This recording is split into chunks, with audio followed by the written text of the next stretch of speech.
what is the district's decision-making process to go back in person, and what should parents be prepared for in 2021?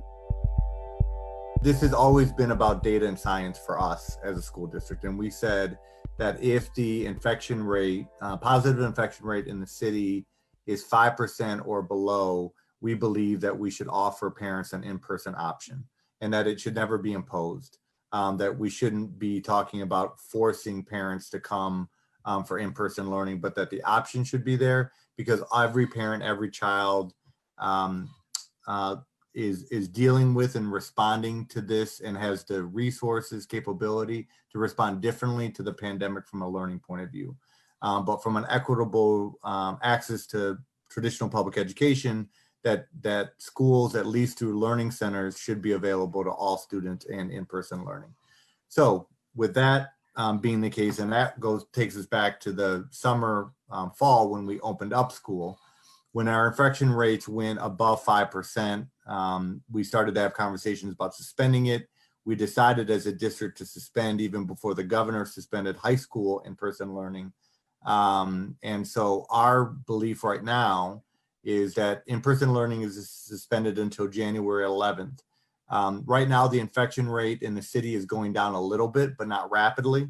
And we wanted to go back down to 5% or less and stabilize, and then we'll open up the learning centers first. And then if they continue to go much below 5%, we'll have a conversation for the third and fourth quarter about offering in-person learning if our teachers are willing to do that. So that takes us at least through this school year. As we think about next school year, our current thinking is to once again provide parents with choice. So we believe as a school district that even in the fall, even with the vaccine available, that we should still offer parents the option of in-person learning or online.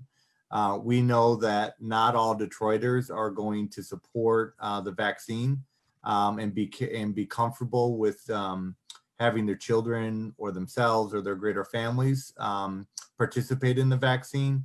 So what we're going to do as a school district is advocate in Lansing, and we need your help to do this. And this is, I saw some of the questions and I want to try to tackle it up front, is we really need advocacy in Lansing starting after winter break to be very clear that we want the flexibility for in-person learning or online learning, and that both options be fully funded, that the legislature doesn't say because the vaccine or because other school districts are going back 100%, that DPSCD has to go back 100%.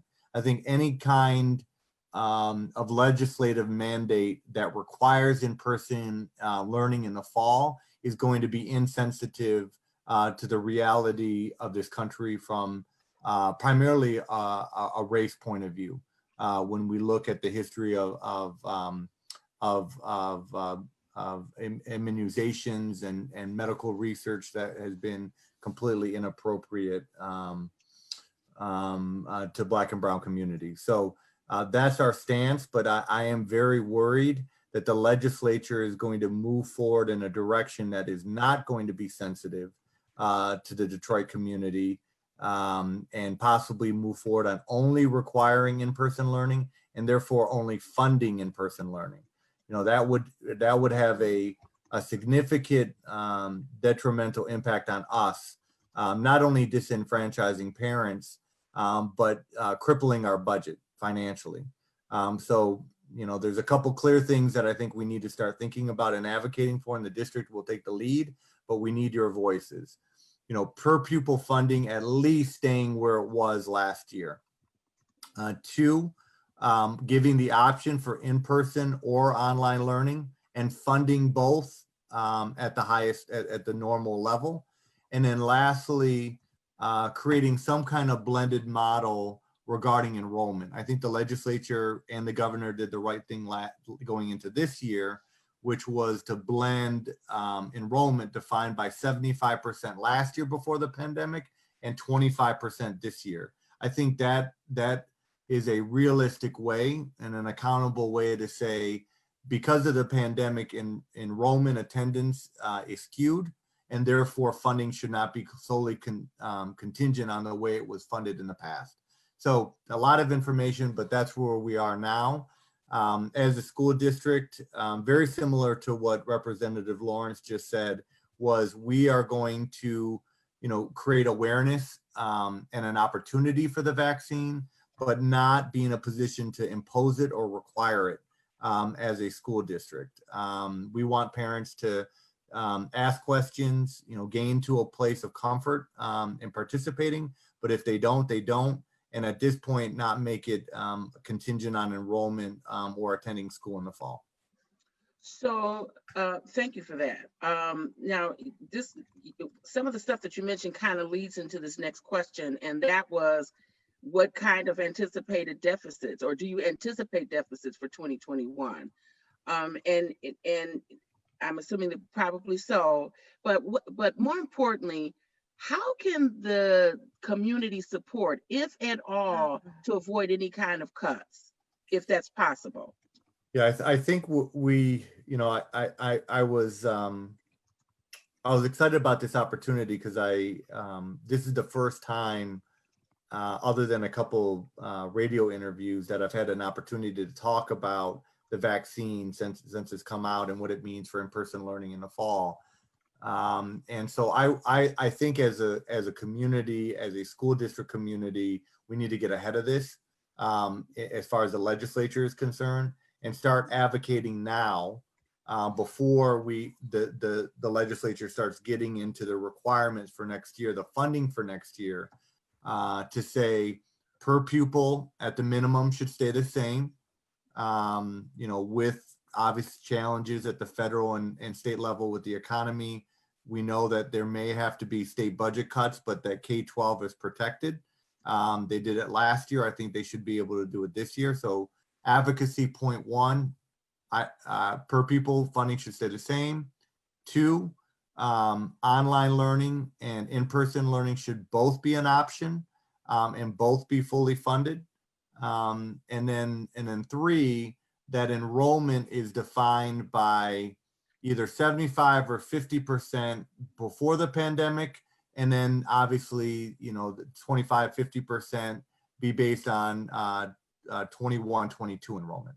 Now, those are 3 points that I think we have to galvanize on and advocate, so that Lansing is not just hearing my voice or the board member's voice, but the community's voice, that the Detroit caucus understands where we stand. I think they're going to be supported on that, and that we start pushing early rather than being late in the conversation. Because I think if up front, Lansing knows where we stand on this issue, I think it will help other districts, smaller districts that have similar concerns, also jump in. I think most Metro Detroit districts and city charter schools will share our concerns, and those are other advocates that can join in this fight.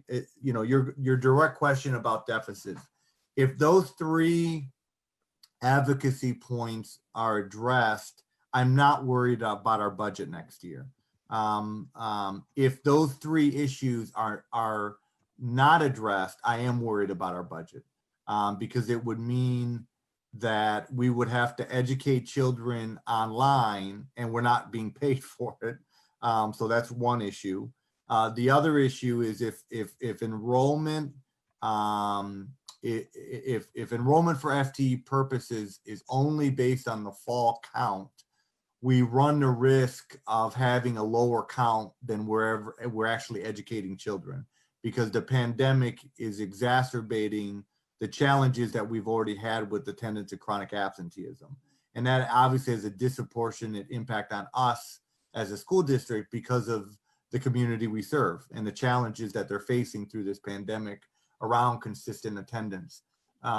Once we get through this pandemic, I know we're going to be at or above where we were from an enrollment point of view. I'm not worried about that. I'm more worried about the negative impact enrollment's having, the negative impact the pandemic is having on enrollment and consistent attendance. So once we get through it, I think all's fair with moving to the regular model. And so even when we started the year, we were about 3,000 students less than we were last year at the same time. But since the count period, we're now only 600 students fewer than we were last year. So our kids are coming in person before we suspended it and online. They're just trickling in later because families are dealing with the challenges of the pandemic. So that's the long short of it. Okay, and one last question, and I think the rest we will have to have answered and be able to put it out so folks can see it. But one of the most popular ones was special education. Also, what kind of extra support? There are some parents that are saying that they're not getting enough support. What's being done about that? Yeah, the online learning, has been a challenge for everybody. And so there are only, I would say, a few, a pocket of students that have really embraced online learning. There are a few, and I hear from them about trying to continue online learning in a different way after the pandemic. But then when you think about the challenges that online learning has had on all children, and I think that's regardless of socioeconomics and regular challenges with education, online learning is just not the way we teach and learn, at least, especially at the K-12 level. And then when you look at the normal challenges of poverty, it becomes even more complicated. And then it becomes even more complicated for our special needs children and their families. So, our greatest challenge in meeting children where they are and their needs for our special education learners is challenges with accessing them directly. Either parents want in-person learning and teachers are not comfortable with in-person learning, or the children's disability at home cannot be met because they're at home and the teacher cannot work hand in hand with them at home. Or students are engaged online, they're learning, thinking when the instruction is happening, but then when they move into the assignment, students struggle with completing the assignment on their own. And that's even the case for non-special education children. So, we continue to try to have our paraeducators reach out, our teachers reach out, but there is this gap in just direct access, and that is hard to overcome. I will say, whether we're talking about special education or general ed in general, I will be releasing tomorrow an opportunity for parents, students, community members to join an on-learning task force that we're creating, because there are some issues that are evidently in need to address. And obviously I have ideas, the district has ideas, but it is time to broaden the conversation and add more voices to the problem-solving process. So one issue is, how do we continue to improve attendance? Secondly, how do we deal with grading? What's the best way to deal with grades? How do we deal with assignments? What's the right balance on assignments, on homework? And then how do we continue to help our special needs children? And so those are some topics that I specifically want the task force to analyze and to think about, and then to offer me recommendations on how to deal with this for the second semester and going into next fall, knowing that we're still going to have families that are going to be most comfortable with their children learning online in the fall, even when a vaccination is present. You can find more at onedetroitpbs.org or subscribe to our social media channels and sign up for our One Detroit newsletter.